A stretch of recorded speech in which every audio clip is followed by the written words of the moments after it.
ఇప్పుడు ఇవి ఏంది షట్ చక్రాలు, మన మనిషికి షట్ చక్రాలు ఉంటాయి. ఆ షట్ చక్రాలు కూడా ఇల్లు చూడాల్సి వస్తుంది. ఇప్పుడు ఏం చూస్తున్నా, మూలాధార చక్రం చూస్తున్నా, రూట్ మూలాధార చక్రం ఓకే రైట్. దాని తర్వాత సోలార్ ప్లెక్స్ స్వాదిష్టాన చక్రం, ఇది కూడా రైట్ బాగా.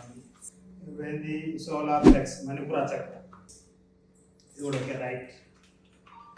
హార్ట్ చక్ర అనాథ,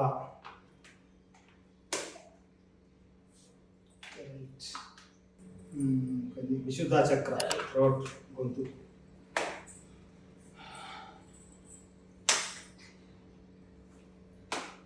రోడ్ చక్ర పాదం,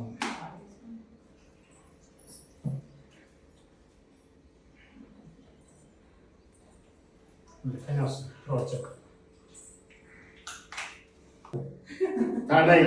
ఆజ్ఞా చక్ర, ఆజ్ఞా చక్ర ఓకే. క్రౌన్ సహస్ర చక్ర, ఇది ప్రాబ్లం ఉంటుంది. నా పేరు అప్పారావు అండి. మేము పద్మానగర్ రింగ్ రోడ్ దగ్గర ఉంటాము, చింతలు. ఇట్లా ఇంట్లోకి వచ్చి ఒక 20-25 డేస్ అవుతుంది. ఇట్లా ప్రాబ్లమ్స్ ఉండే, మా మిస్సెస్కి కొంచెం కాల్ ఫ్రాక్చర్ అయి ఉండే. సార్ది వేరే ఫేస్బుక్లో చూసి అప్రోచ్ అయ్యాము, వచ్చారు, చూశారు, అంత బాగానే చెప్పారు. బాగుంది. వాస్తు గురించి, ఇంటి గురించి, గ్రహాల గురించి మీకు మంచిగా అనిపించింది ఇంటే. నాకు చాలా మంది నేను కూడా చెప్దాం అనుకుంటున్నా, ఇంట్లో చేస్తారు. Okay, thank you.